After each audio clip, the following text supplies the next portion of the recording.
Hello everyone, I'm your host Jada Montemurano for this week's exciting episode of Offsides.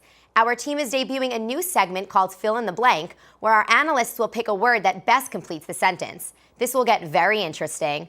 We will slow it down a bit with an NFL discussion over some recent issues off the field. Offsides commentator Marcus Banks also gives us his insight on Derrick Rose and the Chicago Bulls. All this and more, Offside starts right now.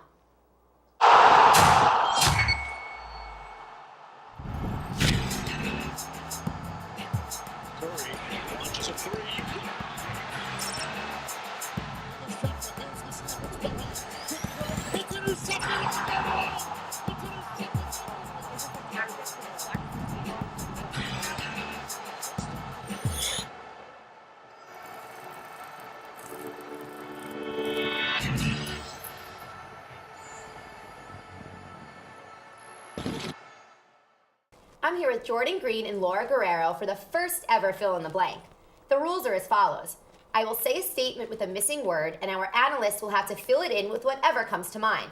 The topics range from baseball to college football. The possibilities are endless. The first sentence goes to Jordan.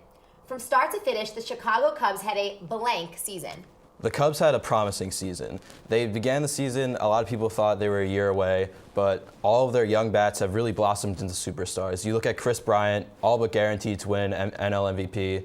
His numbers speak for themselves. Same thing with Anthony Rizzo. He's become a perennial MVP caliber type player. Then Addison Russell is also another player who's shown that he can be a true shortstop for this Cubs team, and that's something they really need going forward.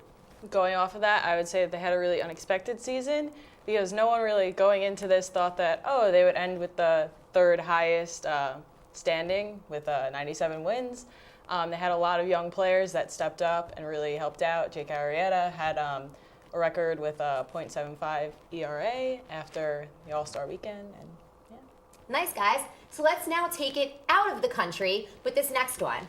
The rest of the NHL should feel blank about the Montreal Canadiens' hot starts. The NHL should be scared. I mean, these guys have come out firing on all cylinders. They've led the league in goals. They've led the league in goals against. They're clicking on all cylinders. They're showing no signs of slowing down. I would watch out if I'm in the Eastern Conference. I'm kind of different. I would say that teams should be cautious, but they shouldn't necessarily be afraid.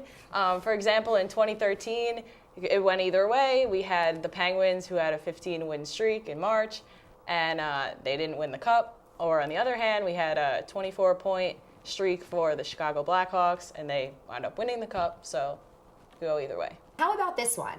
The Dallas Cowboys have a blank chance to make it to the playoffs. Zero. They have zero chance to make the playoffs. They have shown absolutely no signs of life since Tony Romo's been hurt. Obviously, Des Bryant going down, that does not help the offense, but they're anemic offensively, and their defense doesn't have anything to be proud of either. They have no shot of going to the playoffs. Laura? Yeah, it's really unlikely because they're just not clicking as a team. They have a new backup quarterback in Matt Castle, and Des Bryant's out, and the morale is just really low. So well, we were in agreement on that one.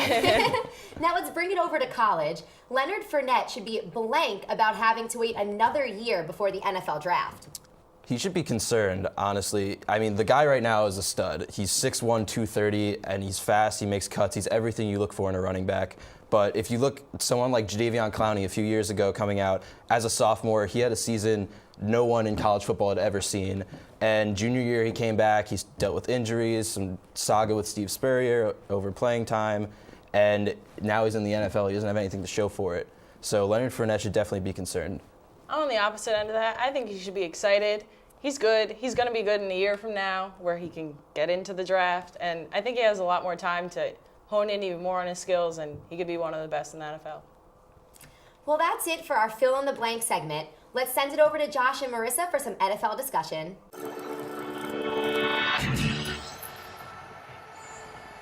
I'm here now with Marissa and Jemmy to talk about some big NFL storylines happening off the field this year.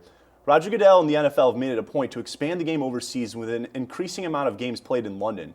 But expanding the league's brand is met with opposition from coaches who lose a home game and players who don't like these flights across the Atlantic. So Marissa, should an NFL team just be made in London so all of this travel overseas should just be regulated by the NFL?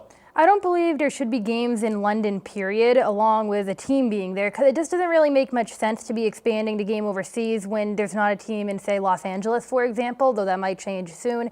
it doesn't make a lot of sense to me to be focusing overseas, especially with teams losing these home games, such as, for example, Jacksonville after next season will have played 4 home games. It's not like the league misses very much with Jacksonville missing home games.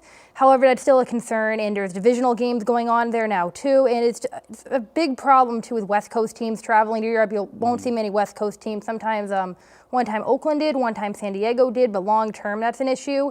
I just don't think having the NFL in other countries really makes a lot of sense. But like, what's the problem with going overseas? I mean, we have leagues like the NHL and the NBA where there's teams in Canada. I mean, that's obviously a lot closer than, say, London. But, I mean, if you still take a Los Angeles team playing games in Toronto for hockey or basketball, that's still a very long flight. I mean, that's basically the same as a team on the East Coast going over to London. Why can't we just have a London team that plays in an Eastern Division? Well, typically, for example, if the Los Angeles Kings are playing in Toronto, they'd make stops in Montreal, Ottawa, Buffalo. It would be a road trip situation. They'd stay out on the East Coast for about 2 weeks, just like if the Bruins were going to California or something.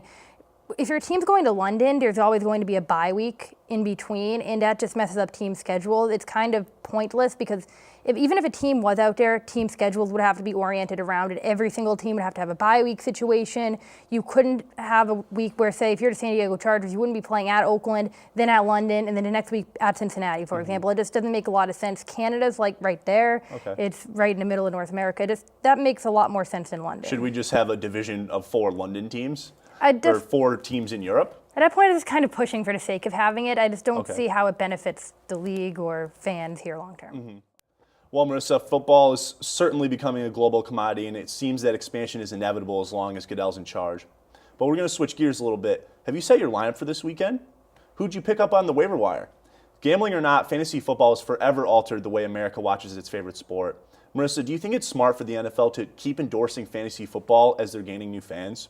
The NFL isn't exactly endorsing daily fantasy sports. There's all the commercials, but it has a lot more to do with the broadcasts, the channels, online media, and stuff like that. Because actually in London, where gambling is legal, where the Jacksonville Jaguars played Buffalo this past week on yahoo.com, there was a lot of advertising for DraftKings in the stadium, in Wembley Stadium itself, and actually on the London broadcast feed. However, the NFL instructed them not to make sure those DraftKings ads did not appear on the Yahoo stream and did not appear to American fans, because the legal ramifications are becoming a big problem. We've all heard the stories about different lawsuits between these two entities and all that, and the NFL does not want to get mixed up in that, and they've actually been one of the few leagues that haven't jumped in headfirst. I don't think they don't want to get mixed up in it, but I think they've got to love this for their business. Of course they they're do. gaining so many new fans from this. I mean, the average Joe Schmo wants to tune into these games to watch this player to see if he gets these stats. I mean, do you think it's a good thing the way that it's kind of embraced more of the American public or the whole global audience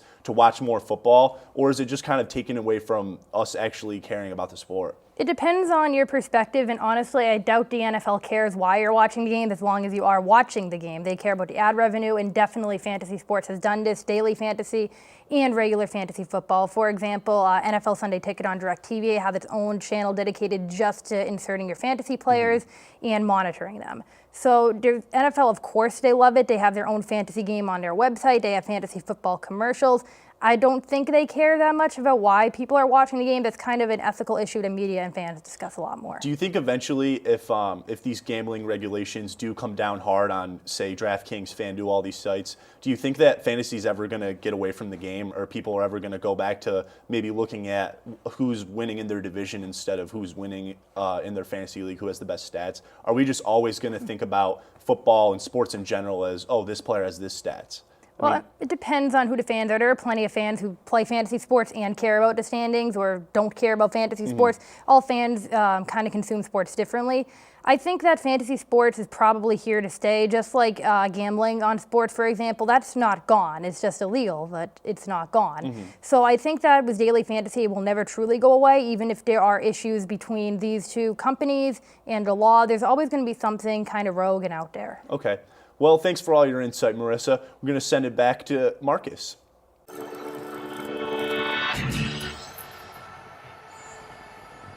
And so it begins, or it continues, to be more precise.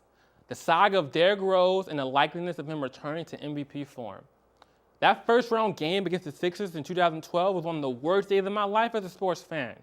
I went from expecting the Bulls to win the whole thing to wondering if we'd have a chance to win a single game in that playoffs and the season after that at all. And the Bulls have been pretty successful for a team missing a former MVP in this top form. In fact, they haven't missed a playoff since, which has only intensified the questions. What if Derrick Rose got back to his 2011 form? Imagine what the Bulls could do. It's becoming a pathetic love story, to be honest. An on and off again relationship that just needs to end. Someone needs to drop the "let's just be friends" line so that we can all move on. And I hope that line comes from the coaching staff. Now, don't get me wrong. I love Derrick Rose, and I want to be a Bull forever. But can't we just get over it? He'll never be the same. The last 2 years have resulted in Derrick Rose's worst shooting percentages and lowest totals scoring since his rookie year. Do we really expect him to drop 25 a game ever again? See, the beauty in this new friendship is that the weight and stress can be taken off of Derrick. If I were Coach Hoiberg, I would run my offense through the emerging Jimmy Butler as the focal point, Dunleavy at the 3, Nikola Mirotic and Joakim Noah to fill in the front line so that the guards have maximum floor space to work with. Noah has slower centers to play against, Paul Gasol has opponents' benches to dominate. As for Derrick Rose, relax. Take a step back, behave yourself off the court, and enjoy the life of being a second option. And Bulls fans, let it go.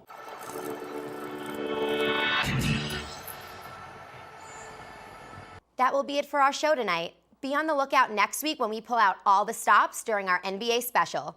If you have any topics you would like us to discuss, feel free to email us at offsides@butv10.com. For a fun behind-the-scenes look at our show, follow us on Instagram and Twitter and like us on Facebook. On behalf of our whole crew, thanks for watching and see you next week.